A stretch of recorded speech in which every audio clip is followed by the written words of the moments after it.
Bienvenue sur Expérientiel, le podcast qui propulse la transition du tourisme. Ici, on imagine un tourisme qui respecte le vivant, les territoires et les générations futures.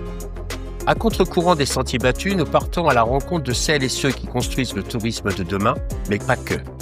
Professionnels visionnaires, jeunes engagés, chercheurs, économistes et innovateurs. Des voix engagées, des initiatives concrètes, des solutions qui transforment un secteur en profondeur. Je suis François Huette, fondateur d'Expérientiel Production. Notre mission, amplifier les voix de celles et ceux qui œuvrent pour un monde plus durable, avec nos séries de podcasts en marque blanche pour votre organisation. Installez-vous, laissez-vous inspirer et bienvenue dans l'aventure expérientielle. Aujourd'hui, nous embarquons pour la Provence, ce territoire où la lumière se pose sur chaque pierre, où les oliviers torturés par le Mistral dessinent le paysage et où chaque horizon raconte des histoires de vie d'hier et d'aujourd'hui. Ici, le tourisme n'est pas seulement un passage. Il devient rencontre, partage, éveil des sens et curiosité. Pour explorer cette richesse et cette singularité, Provence Tourisme, l'agence départementale du tourisme des Bouches-du-Rhône, a imaginé une approche novatrice, la caravane. Un voyage itinérant qui sillonne villes et villages au plus près du réel, rencontre habitants, artisans, producteurs et chefs et transforme chaque échange en idées et projets concrets. La caravane est un voyage collaboratif et immersif, où chaque journée est pensée pour stimuler la réflexion collective entre découverte de terrain et temps de travail en intelligence collective. Une démarche inédite qui s'inscrit dans le développement du 7e schéma départemental du tourisme et des loisirs de ce territoire, avec l'ambition de construire un tourisme équilibré, durable et profondément enraciné dans les lieux et celles et ceux qui les font vivre. Aujourd'hui, pour nous raconter cette aventure, nous accueillons Isabelle Brémond, directrice générale de Provence Tourisme. Une femme passionnée et engagée qui nous invite à regarder nos territoires avec des yeux neufs et à voyager au rythme du cœur. Allez, on y va. Bonjour Isabelle, merci de me recevoir au sein de Provence Tourisme à Marseille. Comment vas-tu? Très bien, ravie de te recevoir aussi au sein de Provence Tourisme, Ouais, dans nos locaux. Ça me fait vraiment plaisir parce que ça fait quelques temps qu'on essaie de se rencontrer. Et voilà, on y est arrivé. On y est arrivé et je pense qu'on a plein de choses à faire ensemble. Ouais, avec grand plaisir. Même s'il y a beaucoup de gens qui te connaissent, peux-tu te présenter et puis dans le même temps aussi présenter la mission, le rôle de Provence Tourisme sur ce territoire qui est les Bouches-du-Rhône? Absolument. Alors moi, je m'appelle Isabelle Brémond, je suis directrice générale de Provence Tourisme depuis un certain nombre d'années.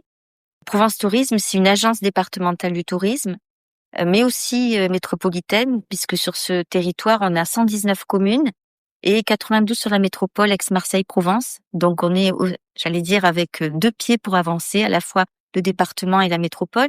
Alors une agence départementale qui finalement a beaucoup muté au fil des années, puisqu'on était un organisme de promotion, comme traditionnellement toutes les agences départementales du tourisme, faire la promotion de ce territoire, je vais y revenir, à la fois en France et à l'étranger.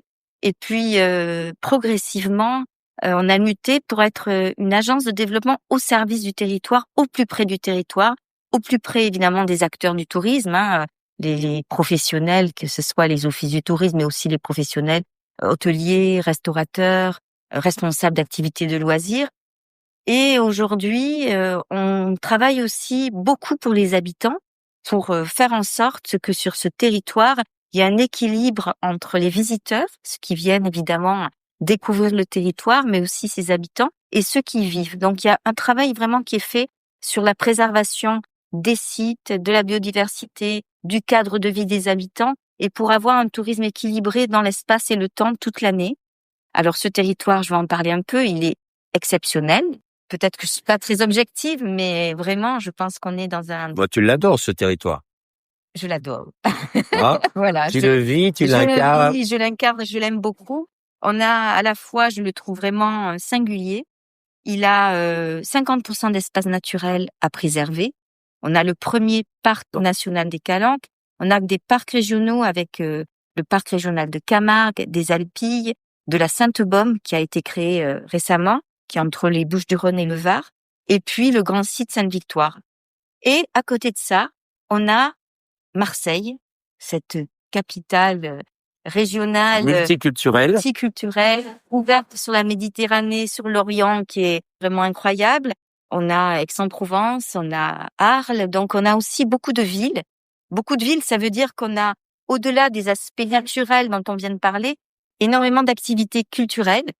En termes d'événementiel, on a évidemment le festival d'art lyrique à Aix-en-Provence, les rencontres de la photo art, le festival de jazz, le Delta Festival. On a 70 musées, on a beaucoup de théâtres, donc une activité extrêmement dense, économique aussi dense, et ces espaces naturels. On a 3 identités. Moi, je disais, on en a qu'une, ce serait déjà énorme. On a Marseille, 35% des nuitées touristiques. La Camargue, ce paysage sauvage au bout du département avec ses rizicultures, ses taureaux, ses chevaux, beaucoup de traditions. Et puis, la Provence.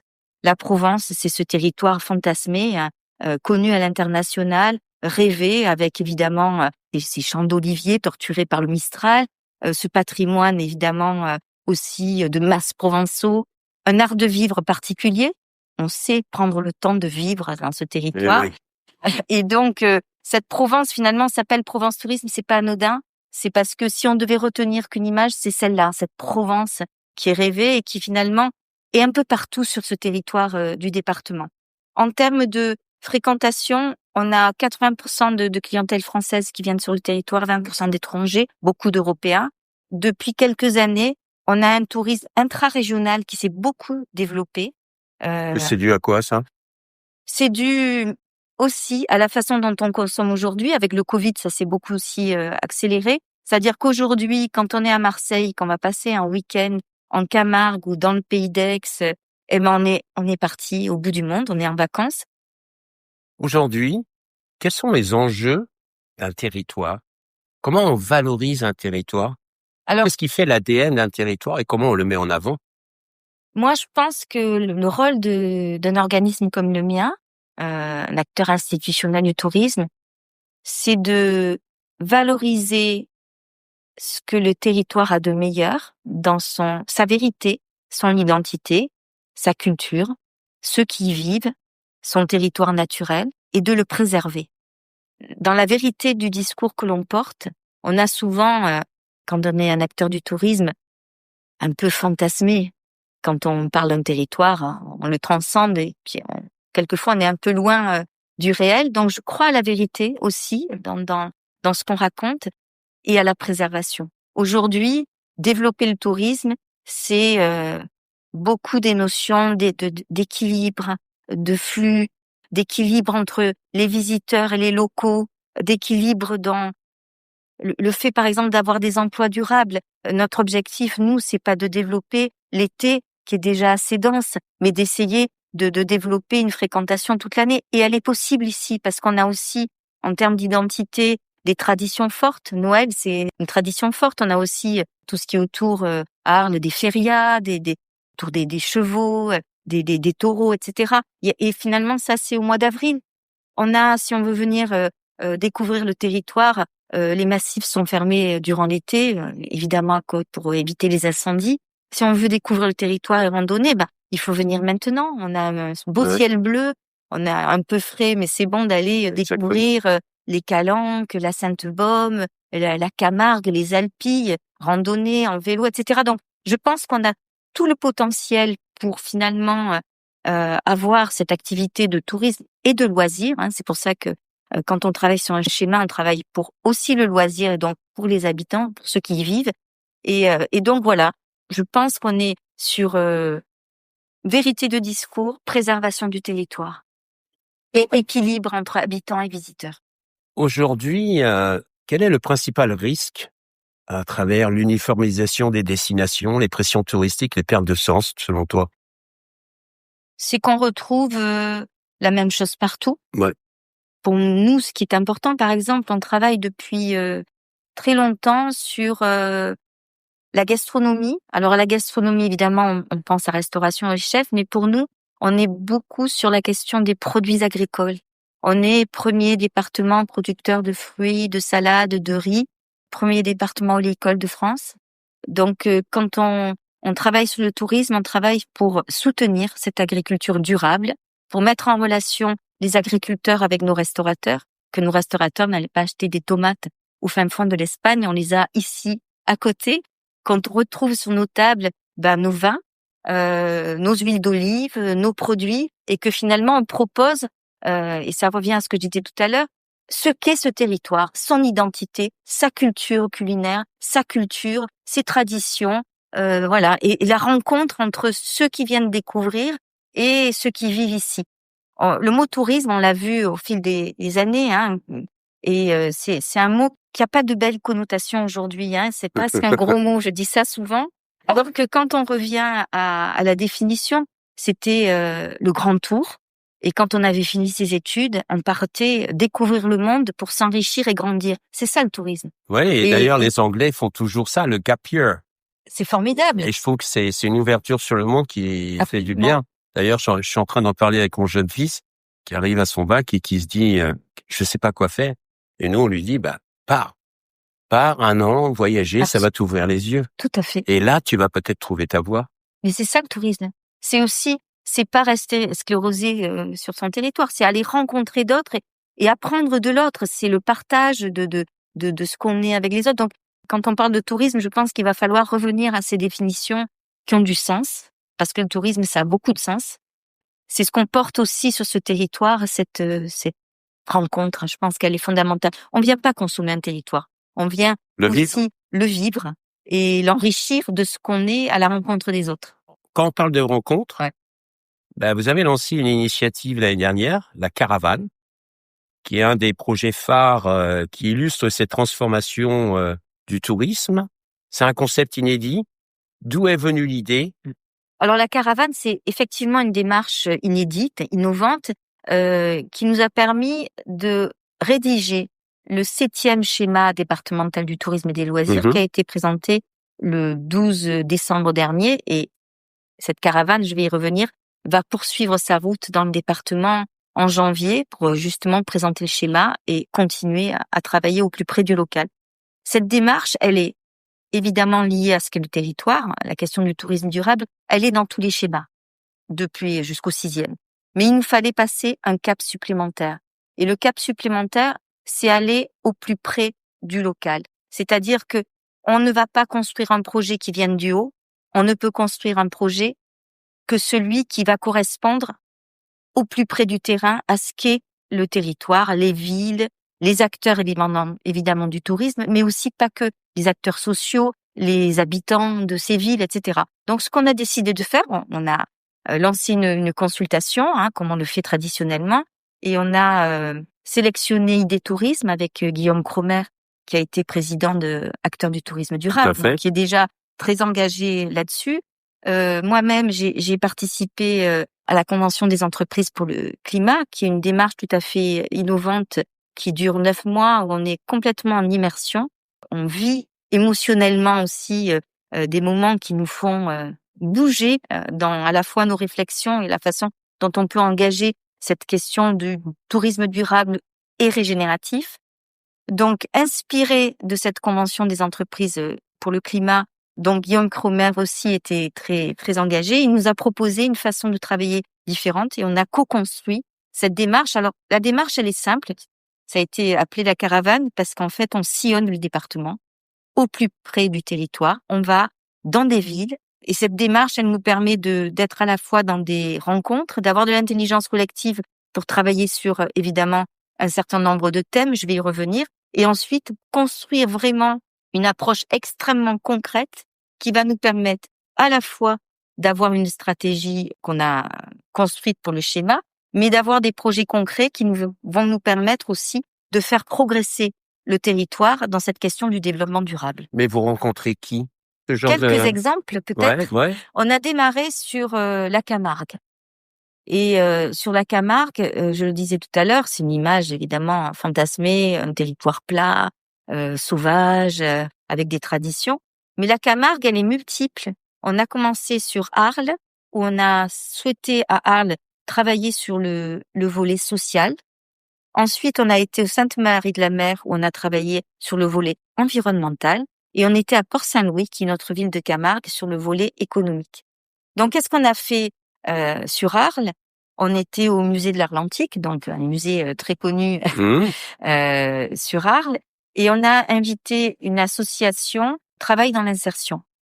D'ailleurs, quand on l'a contactée, la personne, la directrice nous a dit: «Mais moi, je travaille pas en tourisme». En fait, on a eu un échange avec elle, on est allé aussi directement dans son association parce qu'il y a toujours une démarche immersive où on va à la rencontre d'autres acteurs qui sortent du tourisme.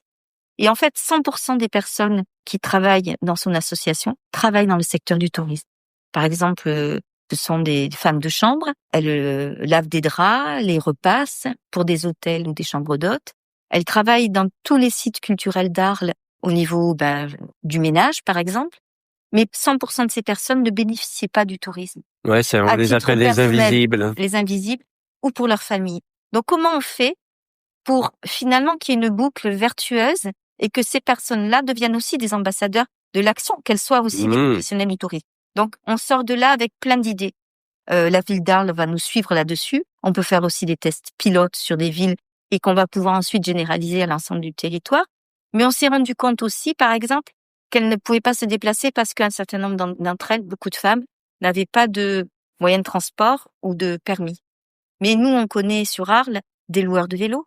Comment on fait pour aussi mettre en relation des acteurs finalement avec lesquels on travaille toute l'année dans le secteur du tourisme pour qu'elles puissent bénéficier aussi de prix, de moyens de se déplacer, d'où, etc. Donc là, c'est vraiment un exercice de coopération et de synergie Absolument. de ressources. La Comment on peut caravane, c'est partager ça. nos ressources Tout à fait. localement pour améliorer la qualité de vie des habitants, mais aussi des voyageurs qui vont venir visiter parce qu'ils ont des gens du cru, Absolument. qui vont parler du cru avec leur cœur et avec passion. Donc c'est chouette, ça.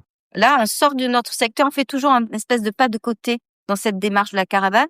Et on a des acteurs, évidemment, on a invité, on était toujours une vingtaine ou une trentaine. Et le principe, c'est que on a convié donc nos partenaires et ils pouvaient suivre la caravane jusqu'au bout, même s'ils n'étaient plus concernés par la ville, parce que par Ouais. exemple, ça pouvait être un office du tourisme d'Arles, mais ils pouvaient aller jusqu'à Salon, etc., parce qu'on traitait d'autres thématiques. Donc la caravane, elle permettait aussi d'associer tous ceux qui le souhaitaient jusqu'au bout de la démarche. D'accord. Ensuite, on est allé au Sainte-Marie-de-la-Mer, on était dans une manade. Donc là, évidemment, découverte de la manade, il y a toujours un côté immersif. Et c'était sur le côté environnemental. On parle beaucoup du dérèglement climatique, du réchauffement climatique. On le voit, nous, dans évidemment, les indicateurs sur les réchauffements. Ce sont des mots, tout ça. Mais quand on est dans une manade et qu'on part de la manade à pied jusqu'au bord de la mer et qu'on a une route qui est sous l'eau parce qu'on perd 3 mètres de trait de côte chaque année, on le vit, on le voit. Ça veut dire que ça a beaucoup de répercussions, à la fois évidemment sur la partie économique du manadier, mais qui est aussi un acteur du tourisme parce qu'une manade fait aussi des visites, il y a aussi des chevaux, etc. Alors peut-être que tout le monde ne sait pas ce que c'est une manade. Une manade, c'est, si je dis une ferme, c'est pas exactement le cas, mais c'est effectivement un lieu où on a souvent une production, par exemple, ça peut être un producteur de riz, mais on a aussi des chevaux et des taureaux. Ces trois activités-là qu'on retrouve autour d'une manade. Et une quatrième souvent qui est le tourisme, puisqu'il peut y avoir des visites justement, des élevages. Donc voilà, c'est l'activité économique essentielle, on va dire, de la Camargue. Donc là aussi, on revient de cette marche.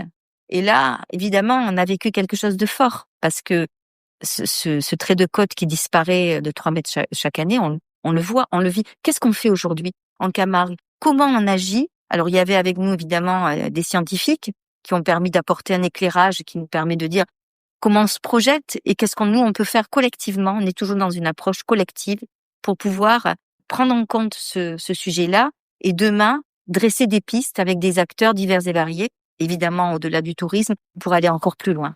Et puis à Port-Saint-Louis, on était chez Camargue Coquillage. Oui, que je connais. Je crois qu'il fait des huîtres bio. Absolument. Et finalement, on était sur le volet économique parce que lui, il fait des huîtres bio. Il y a aussi des moules. Enfin, on est dans un endroit particulier. Port-Saint-Louis, c'est aussi l'embouchure du Rhône. Et là, cet acteur, il est un acteur économique important du territoire, puisque il développe aussi sa production d'huîtres, mais aussi un acteur du tourisme, puisque on retrouve ces huîtres à Port-Saint-Louis, mais aussi ailleurs sur l'ensemble du territoire. Donc, on a visité son exploitation, on est allé en bateau et on a échangé avec lui sur économie et tourisme. C'est quoi l'économie touristique de demain avec des acteurs comme Camargue Coquillage. Donc, une approche qui nous a permis de voir les 3 piliers.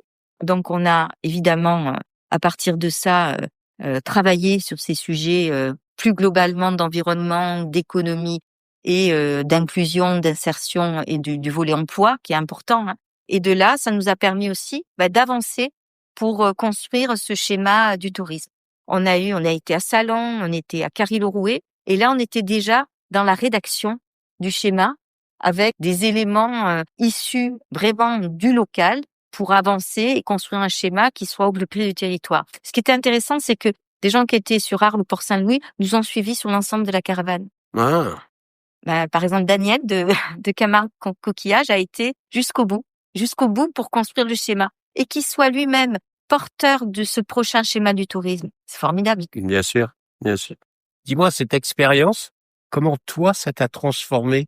Quand je dis transformé, c'est transformer ton regard, ta compréhension, ta perception d'un territoire que pourtant tu connais très bien. Ce qui m'a fait vraiment modifier profondément ma façon de penser. Alors, c'est vrai que j'étais dans la suite de la Convention des entreprises pour le climat, Ouais, donc parce que déjà t'es très engagé, ouais. très engagée, très bousculée. Je prends l'exemple de la Camargue parce que je le trouve très intéressant. Demain, travailler avec sur le sujet de la Camargue, on a la Camargue qu'on va évidemment continuer à valoriser, puisque c'est aussi un territoire qui fait rêver. Mais demain, on va travailler spécifiquement et différemment avec Arles, Port-Saint-Louis et les Saintes-Maries-de-la-Mer. On a 3 actions différentes à mener. Au Saintes-Maries-de-la-Mer, on a une fréquentation très concentrée. Il va falloir travailler pour l'élargir sur l'ensemble de l'année. Aujourd'hui, on peut aller en Camargue. C'est magnifique. On n'a pas cette lumière très blanche de l'été. On a aussi des couleurs. Il y a des animaux. Il y a des choses à faire. Je pense qu'il y a un travail spécifique. Sur Arles, on va continuer à travailler sur l'emploi et sur justement ces questions d'inclusion. Et sur Port-Saint-Louis, on s'est rendu compte qu'il y avait énormément de communautés, notamment grecques, parce que c'est historique, c'est lié aussi. Pourquoi on ne travaillerait pas spécifiquement avec ces communautés pour en faire une identité particulière de Port-Saint-Louis? Ça, c'est nouveau. On avait une Camargue qui était plutôt, j'allais dire, un peu lissée. Là, je trouve que cette approche particulière et spécifique avec chaque ville, avec chaque territoire, avec évidemment des acteurs engagés. L'idée, c'est pas de venir avec des projets, c'est de faire émerger les projets et travailler en coopération. Mmh. C'est ça vraiment le projet de la caravane. Et dans cette caravane, il y avait des habitants aussi? Absolument. Comment ils ont participé? Alors, c'est très intéressant. Par exemple, Arles, qui est une ville très touristique, avec une forte densité, j'allais dire, de touristes en plein été, avec tous ces événements. C'était aussi à la fois une façon d'écouter, parce que c'est vrai que c'est toujours cet équilibre entre habitants et visiteurs qui est quand même, j'allais dire, essentiel, mais aussi d'acculturer sur ce qu'est le tourisme et sur la façon de mieux travailler et intégrer les habitants à la réflexion, parce que finalement, quand on vit sur un territoire, on le subit le tourisme, mais on peut aussi être un acteur. Si tout le monde arrive à travailler correctement ensemble, c'était très intéressant cet échange pour co-construire un projet spécifique sur chaque ville. Je pense qu'on peut le faire évidemment à l'avenir sur chaque territoire. Est-ce que tu as découvert des petites pépites dont tu n'avais pas connaissance, dans des savoir-faire, dans des métiers, dans des actions qui se font localement et qu'on n'est pas forcément au courant, et tu dis waouh? Je dirais que je connaissais Camargue Coquillage parce que la spécificité aussi de Provence Tourisme, et ça a été une volonté de la présidente du département en 2019, c'est de nous confier une partie événementielle. Et aujourd'hui, on agit sur la question de la gastronomie en organisant un certain nombre d'événements qui nous permettent aussi de valoriser ce que le territoire a de meilleur. Donc, on fait des dîners insolites pendant l'été dans des lieux patrimoniaux Tu ou peux nous en dire naturels. un peu plus là-dessus? Voilà. Parce que ça rejoint un peu l'aspect alimentation locale. Absolument. D'ailleurs, ce n'est que ça le projet. J'allais dire, ça a un sens très très lié à la production agricole et à la gastronomie. Projet initial, quand en 2019, on a eu une année de la gastronomie, 1000 événements sur une année, et puis on a gardé depuis une programmation événementielle en gardant, j'allais dire, ce qu'on avait fait de meilleur en 2019. Donc les dîners insolites, c'est au mois de juillet, parce qu'on est dans les espaces, j'allais dire, naturels, souvent, ou patrimoniaux.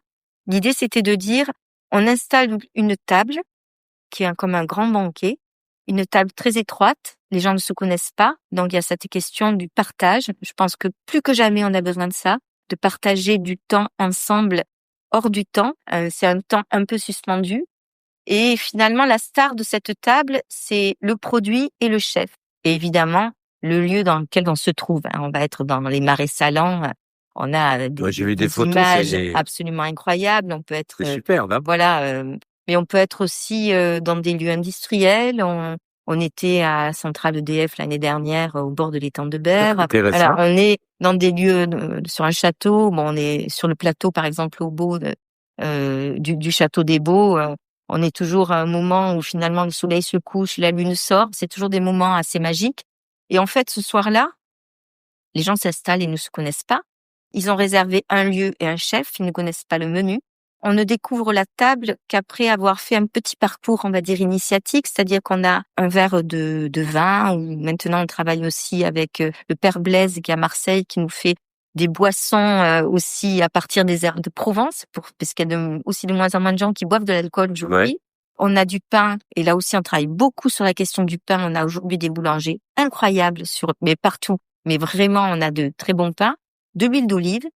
Donc on boit un verre autour d'une carriole, et ensuite on marche. On a toujours un temps où on déambule. Alors ça peut être aussi en bateau si on va sur la digue du Large à Marseille.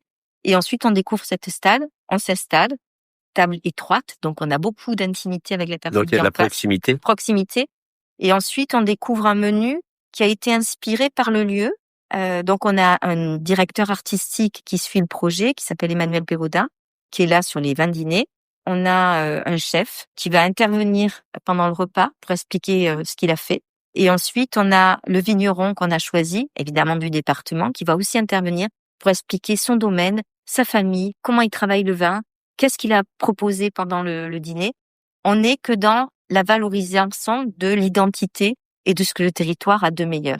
Depuis 2019, chaque année, on se disait on va s'arrêter, mais on s'arrête pas, parce que au moment où on lance la commercialisation le 15 juin, en, on va dire 2 heures, les 3000 places sont vendues. Parce que c'est un temps suspendu. C'est chouette. Et depuis le début, on a 100 chefs différents. Sur les lieux, on revient dans les marais salants, par exemple. On y revient chaque année. Et on a des chefs qui sont connus et moins connus. Des chefs qui vont s'installer, à qui on a mis le pied à l'étrier. C'est ça aussi la mission de Provence Tourisme, d'accompagner les futurs professionnels du territoire. Donc un projet qui est bien dans la caravane aussi. Ouais, tout à fait. C'est un projet culturel pour nous, vraiment, parce qu'il y a aussi une mise en scène avec la façon de servir le repas, la façon dont on a aussi ce qui nous sert en petite salopette bleue. Donc on est dans une petite pièce de théâtre. C'est chouette. Je t'avais montré des photos de ce que je faisais il y a 20 ans, justement avec une approche théâtrale, mise en scène, et puis raconter un territoire, son histoire, son patrimoine culturel. Vraiment, c'est chouette. Et moi, je crois beaucoup à la gastronomie comme un projet aussi de lien social et de rencontre. Je trouve que quand on voit aujourd'hui, par exemple, on a les chiffres, les écoles, le seul repas que certains enfants font, c'est à midi à la cantine. On a perdu ce moment de se mettre à table, de partager, de parler, parce qu'il y a aussi la palabre dans ce moment de partage. Je trouve que c'est un projet qui est évidemment sur la valorisation de notre agriculture, de nos chefs, de la restauration qui souffre et qui en a vraiment besoin aujourd'hui, mais aussi de cette rencontre, de ce partage, de ce temps où on discute. C'est important de discuter, non, ce qu'on fait. Ouais, exactement. D'où vient cet engagement? Toi, en tant que femme, je veux dire, il n'y a pas juste l'aspect professionnel. Quand on t'écoute, quand on partage du temps avec toi et qu'on échange, on sent vraiment qu'il y a un engagement qui est sincère, qui est profond. D'où ça vient? Parce que ça vient des tripes. Il a eu lieu quand, le déclic? Alors, j'aime beaucoup mon travail. J'aime beaucoup ce que je fais. J'aime beaucoup l'équipe avec laquelle je travaille. J'aime la mission qui évolue. Moi, depuis que je suis directrice, ça fait longtemps, je n'ai jamais fait la même chose. Et je trouve qu'on est dans une matière créative, en fait, où on peut être inventif, on peut avancer. J'aime ce territoire. Je suis une Provençale jusqu'au bout des ongles. J'ai envie de le servir et j'ai envie d'être utile. C'est plein de choses. Je pense c'est évidemment moi l'engagement. Je suis La curiosité aussi. La curiosité et l'envie d'avancer, et l'envie parce que J'aime faire avec les autres. J'aime beaucoup co-construire. J'ai pas la science infuse et je pense qu'on est meilleur à plusieurs. Si on partage les mêmes valeurs et la même ambition et la même envie de faire, je pense qu'on peut être fort à plusieurs. Ce secteur permet de le faire, et encore plus aujourd'hui, parce que par rapport à ce qu'on faisait avant, où on était quand même très mobilisé sur le secteur du tourisme avec plein de pros. Aujourd'hui, on travaille avec et pour les habitants, on travaille avec des associations, on travaille avec des entrepreneurs. Moi, aujourd'hui, je travaille avec beaucoup d'entreprises, par exemple. Nous, on est une association. Moi, je me sens comme un entrepreneur à la tête de Provence Tourisme. Donc, je pense que tout ça fait que j'ai cet engagement. Ouais, c'est chouette. C'est chouette. Si tu devais résumer en une phrase ce que signifie préserver la singularité d'un lieu, quelle serait-elle? La singularité d'un territoire, il faut déjà bien l'analyser. Et je vois, on a la chance aussi ici.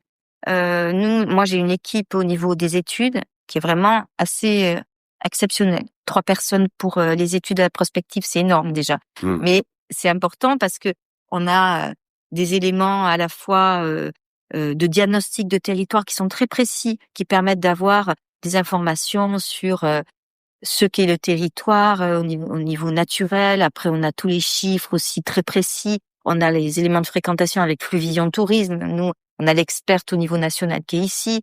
Voilà, cette analyse très précise du territoire, c'est déjà une façon de savoir quelle est la singularité de son territoire. Et puis ça évolue au fil du temps. Donc c'est pour ça que c'est très important d'avoir aussi ces éléments très précis sur ce portrait de territoire. Eh ben, il faut le préserver. Il faut tout faire pour le valoriser, pour valoriser ce qu'il a de meilleur. L'année dernière, par exemple, on a fait un dîner insolite chez un agriculteur producteur de tomates. On était au milieu des tomates. C'était dingue, on n'avait jamais fait ça. Et quand il a pris la parole pour présenter son lieu, c'était le plus beau compliment pour moi. Il a dit, en fait, nous, on fait des tomates, donc on n'est pas vraiment dans le tourisme. Mais moi, avoir un dîner insolite et finalement présenter ce que je fais, c'est la meilleure valorisation qu'on ait jamais eue. Et je me disais, c'est ça en fait aussi, la singularité du territoire, elle s'appuie aussi sur ces spécificités que nous, Provence Tourisme, on va pouvoir valoriser, transcender, présenter, et tout ça, c'est une façon aussi de préserver, voilà, ce territoire au plus près de ce qu'il propose. Ça me rappelle, j'avais vu un documentaire justement sur un producteur de tomates qui faisait une 15aine de variétés de tomates différentes. Et il y avait une variété qu'il faisait spécifiquement, et c'était des tomates pratiquement de la taille de caviar. Et il y avait un chef étoilé qui lui réservait chaque année cette production, et il faisait des petits toasts en entrée de caviar de tomate. Voilà. Et il n'y avait pas du tout de caviar, c'était juste la tomate en elle-même et le goût, et ils travaillaient ensemble sur le goût, et il utilise ces différentes tomates pour différents plats, et c'est un véritable voyage juste avec la tomate. Absolument. Mais d'ailleurs, le repas qu'on a fait dans ce lieu, tout était à base de tomates jusqu'au dessert. Et justement, c'était des déclinaisons très intéressantes. Et le public qui est là, finalement, il découvre aussi d'abord ce producteur, parce qu'en fait, les dîners insolites, on a quand même beaucoup de Marseillais qui vont finalement découvrir aussi le territoire, qui peuvent passer une soirée. Là, on était à Saint-Rémy-de-Provence, par exemple. C'est une façon aussi de valoriser auprès de ceux qui demain vont pouvoir acheter les tomates au plus près de l'agriculteur, et de voir comment on peut cuisiner différemment aussi. Évidemment, la tomate, l'été, on la mange avec de l'huile d'olive, c'est déjà, et du sel de Camargue, c'est déjà formidable. Exactement, ouais. Mais il y a 1000 façons aussi de la cuisiner. C'est aussi ça. Puis il y a aussi une question de qualité, de saveur. Oui. Il y a le terroir qui se reflète aussi. Et comme parce qu'on pouvait à l'apéritif, on est au milieu évidemment des tomates. Ils nous avaient donné l'autorisation, c'était le principe, arracher les petites tomates cerises et avec notre huile d'olive, et c'était cueilli sur l'arbre. C'était. Il faudra qu'il me donne les contacts de cette personne, parce que j'aimerais bien l'interviewer, tu vois. Ah oui. Et puis vraiment, c'est un formidable ambassadeur. Super. Écoute, Isabelle, merci beaucoup pour ce temps. Merci, j'ai beaucoup apprécié le temps passé avec toi, parce qu'on a beaucoup discuté avant aussi, et on discutera beaucoup après. Voilà, je te souhaite une bonne journée et merci. Merci beaucoup. Merci d'avoir écouté cet épisode expérientiel. Si ce podcast vous plaît et que vous souhaitez nous soutenir, abonnez-vous, laissez un petit avis ou partagez-le autour de vous. Chaque geste compte pour donner encore plus de voix à celles et ceux qui réinventent le tourisme. Alors restez curieux, continuez à explorer et surtout, devenez acteurs de la transition du tourisme. À très vite pour un nouvel épisode d'Expérientiel.